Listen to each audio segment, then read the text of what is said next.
guys, Prowl 1701 here, and today we're going to talk about Season 26, the final season of classic Doctor Who, with Sylvester McCoy as the 7th Doctor.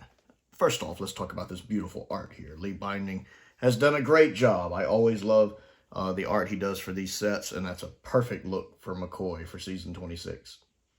And a huge shout out to Simon and Colin for sending me copies of Season 26. I certainly appreciate it. This, of course, is from Simon's. Colin's I've sent on to another Doctor Who fan who I know appreciates it.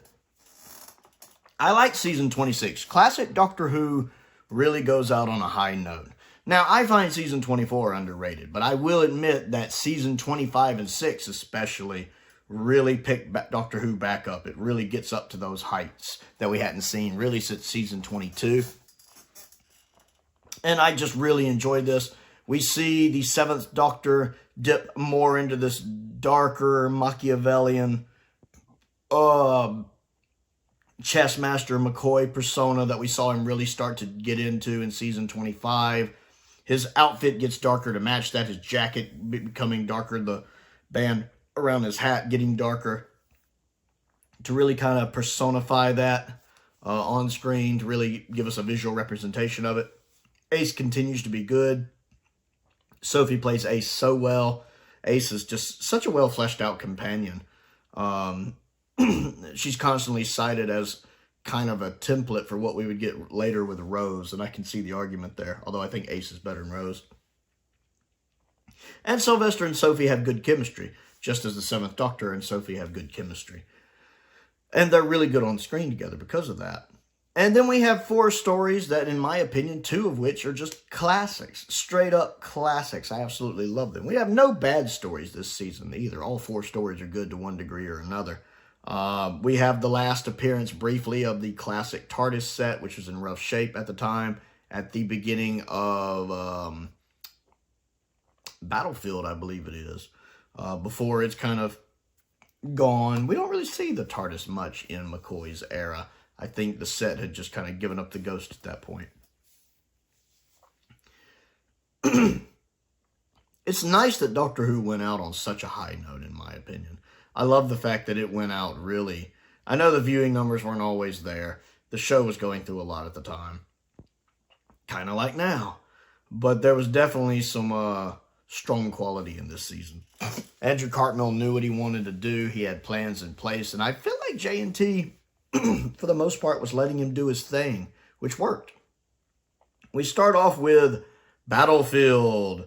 I like Battlefield. It's not necessarily a classic, and it does have some pretty bad incidental music. The incidental music very distracting. I would love for them to rescore Battlefield with some better music. The incidental music probably my biggest problem, but it's really good. Other than that, I like even the original effects look pretty good, but I love the updated effects version from the, Lord, was it a VHS release, a DVD release? But it looks really, really good.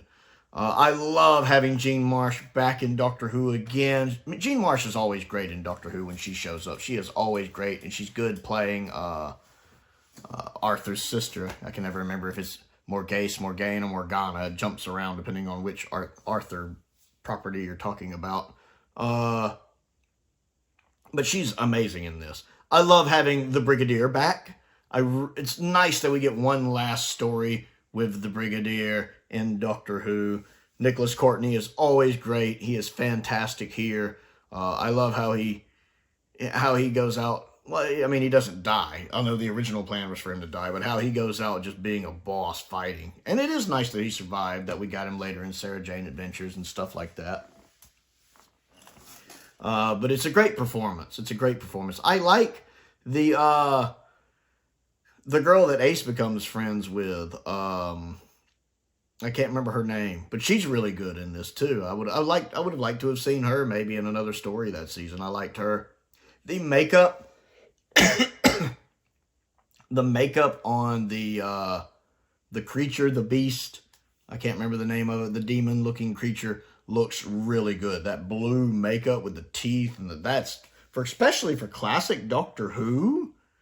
That is really impressive makeup. I mean, they really put a lot in. For a creature that's not really on screen a lot, honestly, and doesn't really do a lot. It's just kind of menacing. It's more the threat of what the creature can do if he's not stopped in time than what he actually does. So we only kind of see the beginning of him really breaking free and starting to consolidate his power before the Brigadier stops him. Great confrontation between him and the Brigadier at the end, you know. I just do what I can. Get off my world. I love that.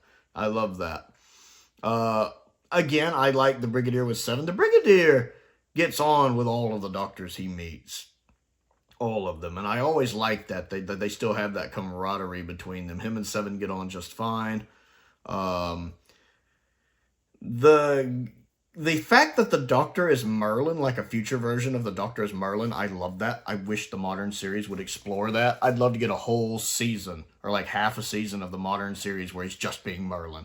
Like a split, it could be like a side season, a spinoff where he's just Merlin. I would love that. I love the King Arthur stuff, and I love Doctor Who, and I want to see the other side of this episode. I want to see the events that led to Battlefield on TV. I want that.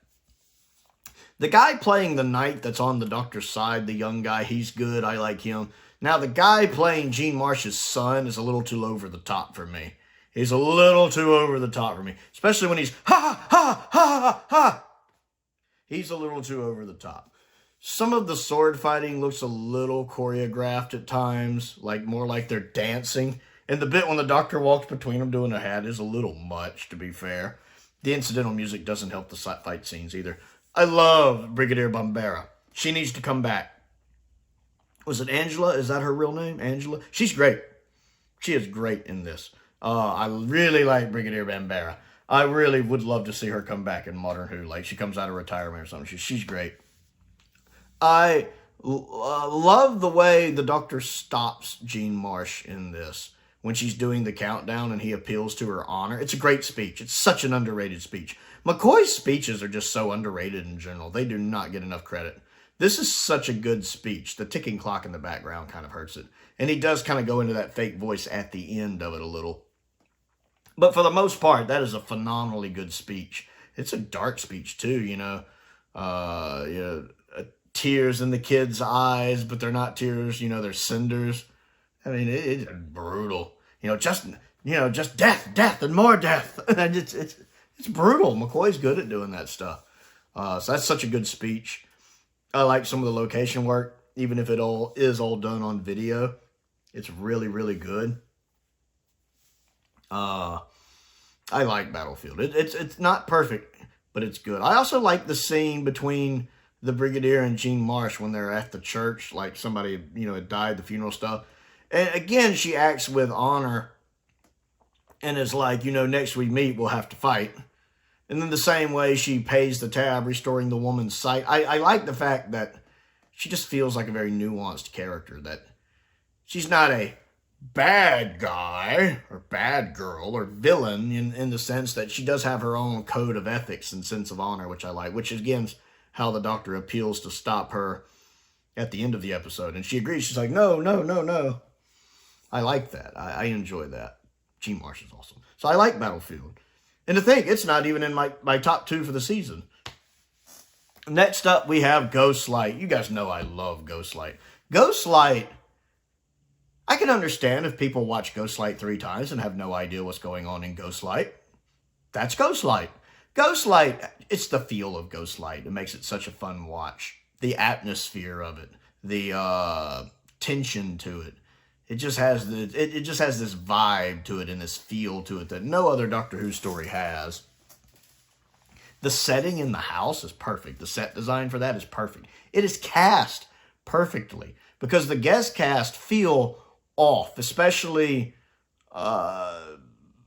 Abraham, is that the guy's name? The one that's actually the bug that wears the glasses. I can't remember his name.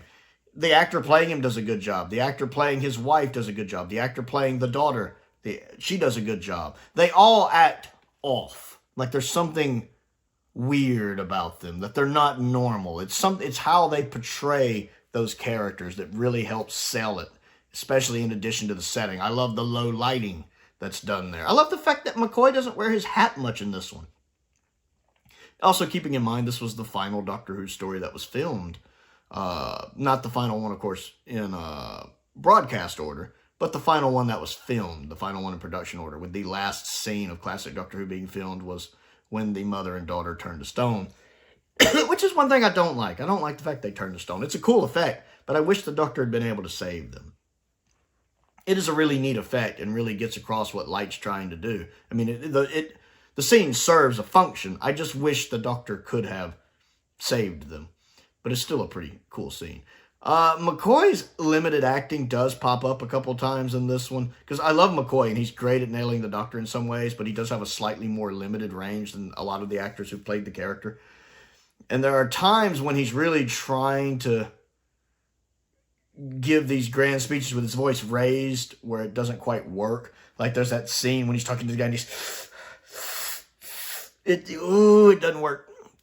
It doesn't work. He just doesn't nail that. I mean, there are times he has some great speeches, but it's more when he's doing calm stuff or when he's doing like he did again with Jean Marsh. And even then he goes into that fake voice a little at the end of it. But his big speech here in this one doesn't quite land.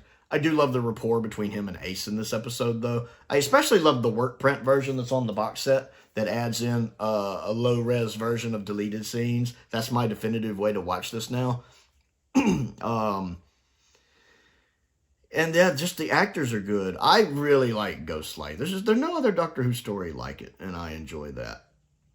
And I like the effects for Light. The effects for Light look pretty impressive for classic Doctor Who. And then we have Curse of Fenric, which is probably the best of the season. And I'd say it and Remembrance are the kind of quintessential McCoy stories. If you really want to get a feel for McCoy's Doctor, you do have full Chessmaster McCoy on here, which you do most of season 26. Like, season 24 is more the happy-go-lucky McCoy. Not necessarily Time of the Ronnie McCoy, but a more happier-go-lucky McCoy. Season 26 is full Chessmaster McCoy, and Season 25 is kind of a hybrid between them, kind of somewhere in the middle. But he's really playing the long game here. I like Fenric as a villain, as an ancient villain that the Doctor's fought before. Again, the guest cast, really good here. I really like the guy playing the soldier that has faith with the cross, the guy playing the person in the wheelchair. I like having Nick Parsons in this. I would have really wished Nick Parsons would have been in it more. I don't really like the way he died in it. I mean, I get it, but I just kind of wish he'd survived longer. He's really great in this. The two girls who become the vampire creatures, they're good. Their performance before and after is good. The one soldier they kill in the water, that guy deserved it. He was dumb. They're like, come play with us, with nails like this long. And he's like, hey! I'm sitting there going, yeah, you kind of deserve that. If I saw these creepy women over there in the water, come play with us with nails this long, I'd be like, you stay back over there, you go that way, I'll go home.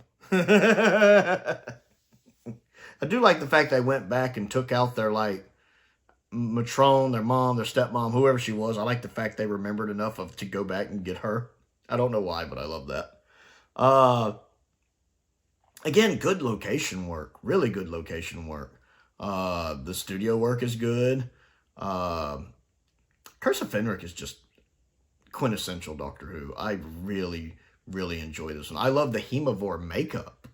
It's really good. Like, just the way they looked. Again, they really went all out, I think, with the makeup this season. The Hemivore makeup looked really good. Really impressive. They put a lot of effort into this story.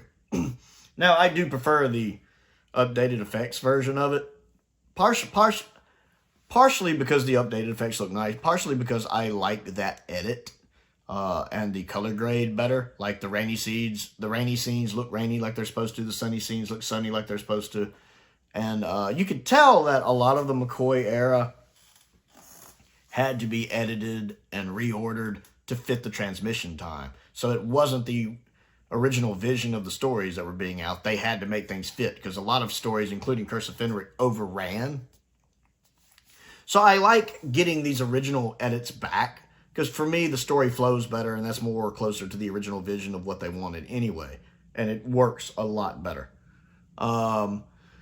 And then Survival is good. I think Survival gets a little more credit than it deserves because it's the final story. I mean, it is the final Classic Who story, and it gets a little more credit for that. It's good, though. I mean, we have Anthony Ainley back as the Master, and it's easily his best performance in the role, in my opinion. He's really good as the Master. I love the dialogue between him and Seven when they're on screen together, and it really makes me wish we'd gotten more stories with them together. Because Chessmaster McCoy against the Master, oh, yes. Yes, I would have loved to have had them meet up again if there'd been a season 27. And it just makes you realize how long it had been since we'd seen the Master, because this is the only time he shows up in McCoy's era. The cat people, oh, that makeup was done bad. That whole Puss in Boots look, that doesn't really work for me. I know the writer didn't want it that way either. That's not how she envisioned it. It is kind of a miss there on that. I do like Ace forming that bond of friendship, or maybe more if you want to interpret it that way, with the one cat woman, the one that dies and turns back human right as she dies. Ace battling with turning into a cat person. The Master battling with turning into a cat person. The confrontation between him and the Doctor when they fight is really good. Most of the guest cast don't really do much for me, though. The guy who's like the school teacher, the kid with the glasses that's starting to change. The guest cast doesn't really do a lot for me here. It's a good story, but I still think it gets overrated because it's the last story. If I was ranking them, Survival would be at the bottom, then Battlefield, then Ghostlight, then Curse of Fenric. Is how I'd rank them. But it was definitely a strong season for Classic Who to go out on. I mean, I'm glad that, in my opinion, Classic Who went out with a bang more than a whimper, quality-wise. Maybe not viewing numbers-wise, but quality-wise, in my opinion. It's interesting now to see kind of the viewing figures in the same place for modern Doctor Who. I'm curious what this new season of modern Doctor Who is going to do, or Disney Who, whatever you want to call it. I'm interested to see what the new season of it's going to do. So, season 26, the final of Classic Doctor Who. What do you think of it? And not quite the end of the 7th Doctor, but we'll talk about that more soon. So comment down below and let's talk about season 26 in the McCoy era as a whole. Let me know what you think of it. I also have a P.O. box if you would like to support me on that. There is a link to that down in the description below. I want to give a shout out to some of my top tier patrons. Finn Perkins, Colin Coney, Sam Venning, and Unknown289. I appreciate their support, as I do the support of all of my patrons. It's very much appreciated. I also have a P.O. box if there's anything you'd like to send me to look at and review.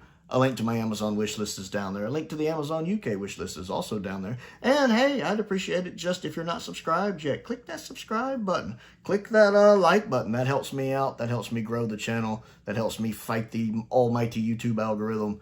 And I certainly appreciate it. Most importantly, thank you for watching.